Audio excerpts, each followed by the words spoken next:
May buwelta ang palasyo sa naging mensahe ni Vice President Sara Duterte kay Pangulong Ferdinand R. Marcos Jr. kaugnay ng nangyaring gulo sa Senado. Samantala sa harap ng panawagan na bumalik na ang Pilipinas sa International Criminal Court. May pahayag din ang Malacanang. Yan ang ulat ni Clazel Fardilla. Huwag sana mamihasa sa pagdudungis ng iba para magmukhang biktima sa ating mga mata.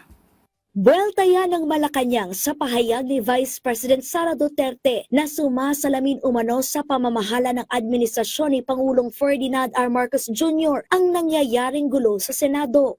Ang putukan na nangyari sa Senado, hindi po ito pinag-utos ng Pangulo.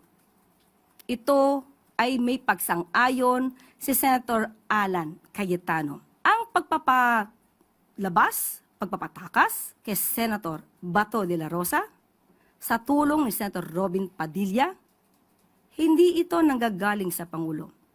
Ang dalawang sinabi nating senador ay kaalyado ng Vice Presidente.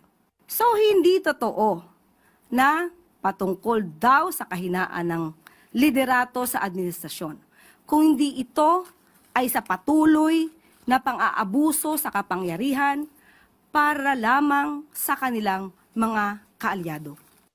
Paano nga ba mareresolba ang sigalot sa Senado? Sabi ni VP Duterte, dapat magkaroon ng dialogo ang mga senador kasama ang mga nagtatago at nakakulong na mga mambabatas. Matatandang lumala ang tensyon sa Senado matapos ipag-iita ni Senator Alan Peter Cayetano na siya pa rin ang nananatiling Senate President. Ito'y kahit naluklok na bilang acting Senate President si Senator Win Gatchalian sa ginawang quorum ng bagong mayorya. Total lawyer naman siya.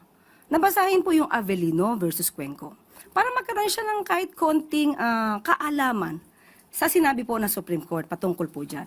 Batay sa desisyon ng Avellino versus Cuenca, hindi kailangan ng boto ng kabuang bilang ng mga senador para maghalal ng bagong Senate President. Nakasaad dito na sapat na ang mayorya ng mga dumalong senador na lumahok sa quorum. Pero kung mapalulutang ng bise si Senador Bato de la Rosa na nagtatago sa kanyang warrant of arrest mula sa International Criminal Court, ayon sa Malacanang, Welcome po yun.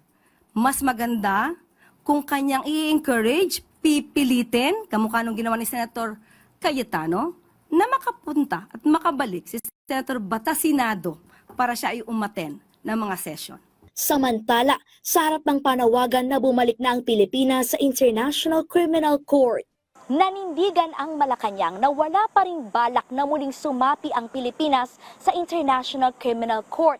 Kahit hindi na bahagi ng ICC, giit ng palasyo, nananatiling seryoso ang administrasyon para mapanagot ang mga dapat managot. Patunay dyan ang pag-surrender kay dating Pangulong Rodrigo Duterte sa ICC para harapin ang kanyang kasong crimes against humanity, paghahanap sa kanyang co-perpetrator umano na si Senador Bato de la Rosa at patuloy na pakikipagtulungan sa Interpol. Clazel Fardilla para sa Bayan.